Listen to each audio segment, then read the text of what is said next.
Here is a quick tutorial on how to make a puppet style oven mitt. It's pretty simple and basic. Any beginner at sewing can do this. So what you're going to need for this project, other than the pattern, I have a link to the sidebar on how to make a pattern for this. So basically what you're going to need is you're going to need your outside fabric. This is the fabric you're going to see. I chose this one. It's basically just a really simple quilting cotton. It's something that's going to give you a little bit of a resistance to heat, so it's not going to melt or deform when you're cooking. Also too, for the mouthpiece, you're going to need something that has a little bit more heat resistance that's really not going to melt. I've had a lot of luck with felt actually. Felt's fairly thick and it gives you a little bit more heat resistance and strength. For some of the other ones I've used a flannelette on top of a felt. We have some other insulation too that you're going to be using. I use simple quilting batten. This stuff's pretty inexpensive and you can just get it at your local fabric store. You're not going to need very much, so it's not going to cost you too terribly much. On the inside of the oven mitt, you're going to want another layer of fabric to protect your hand from the batting. I had some of this laying around and it goes really nice with my fabric that I'm going to make the oven mitt with, so I'm going to use this. One other thing I like to have too is I like to have ribbon so you can hang it up when it's done being made. Instead of shoving them in the drawer away where nobody can see them, I like to hang them up. And I've chosen this. It goes really well with my fabric. You can basically choose anything you want. If you want to take fabric and fold it over a few times and sew it in, you can do that too. So basically, let's get started.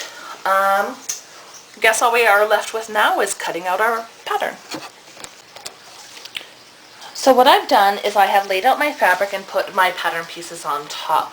What I've done to save some time is I have put the inside fabric and the outside fabric together so it saves me some time cutting and pinning.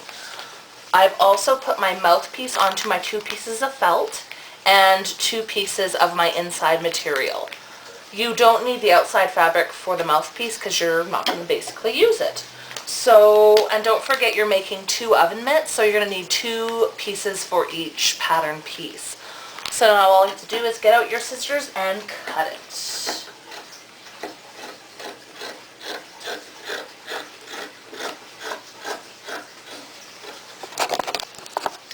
So now I have cut out for my top and my bottom piece the insulation, the inside layer, and the top layer that you're going to see. It should be fine. I've cut 2 of each because remember you're going to have 2 oven mitts. For the mouthpiece, I would suggest doing 4 pieces, so folding it once, and let's see if this is going to fit. So we're going to fit it once here, and then we're going to fold this again in half.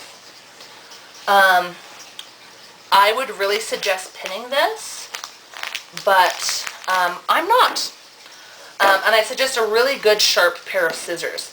And again, you don't have to be too terribly careful with what you're doing, especially with the foam. The foam, no matter what, is not going to be quite the same as your pattern, as you can kind of tell how I'm cutting. The pattern pieces too, they don't have to be exact because they're all going to be flipped on inside out. I'm doing 4 because it's going to give a little bit more insulation. It's up to you if you want your oven mitts to be more form over function kind of a thing. If you just want them to be more decorative, you just have to do 1, but if you want them to insulate a little bit more, depending on how many pieces of fabric you have, the more batting you can put in. So we're almost done these, and then we can soon get ready to put them together. Let's see. There we go. That's pretty close. That didn't turn out too bad. And what I think I'm going to do is, because I like this fabric so much, I think I'm going to give my dragon some teeth.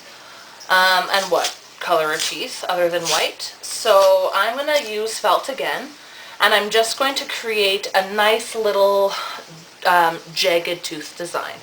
I think I'm going to draw this on a piece of paper and measure how long they need to be before I cut it out because I only have the 1 piece left. So I'm going to find some paper and a pen and we'll draw them out.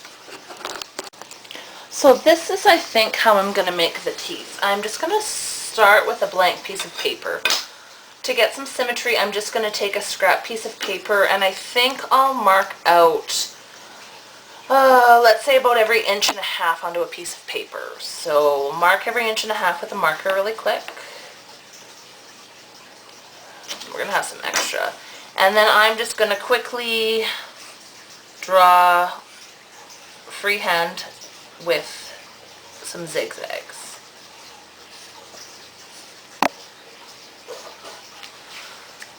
So how this is going to work is one will be the top set of teeth and one will be the bottom. So I'm just going to put it on here, and I think I'm just going to quickly pin it just so it's not going to slide around on me. You're not going to need too many pins. So let's put a few in. And I've worked it out that I need about 12 inches. How I did that was basically I just took a ruler and quickly followed along the edge with the ruler, and I had, give or take, probably about 11 inches. And luckily enough, the width of my felt was 12 inches, so we're going to have perfectly the right amount. And the ruler I have only works in inches, so sorry about not having anything in centimeters, it's just the way it's going to be. So I'm putting in my pins, and then now I'm just going to cut my teeth. Start at this end. It's just a quick guideline, and I kind of like everything to kind of have a mind of its own. If everything has a little bit of a personality, it makes the project a little bit more special.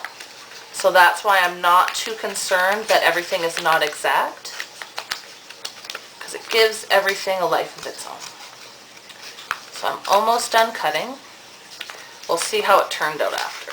Let's hope it works. Almost done. And then basically you're just going to add this when you sew along. You might have to trim the edges a bit, but I think it should do just fine. So let's see, I'm just going to cut it like that. So now we have our teeth. We'll take out the pins and see how it looks. I think they're quite nice actually. So one will be the top set and one's going to be the bottom set. And you have another piece for your other oven mitt too. So they're going to go along our seam there, and it's going to give the appearance of teeth sticking down. Oh, I think that's going to work perfectly actually. So now we have all our pieces cut out. I have my teeth for my dragon. I have my mouthpiece along with my batting. I have my top and bottom piece along with my batting.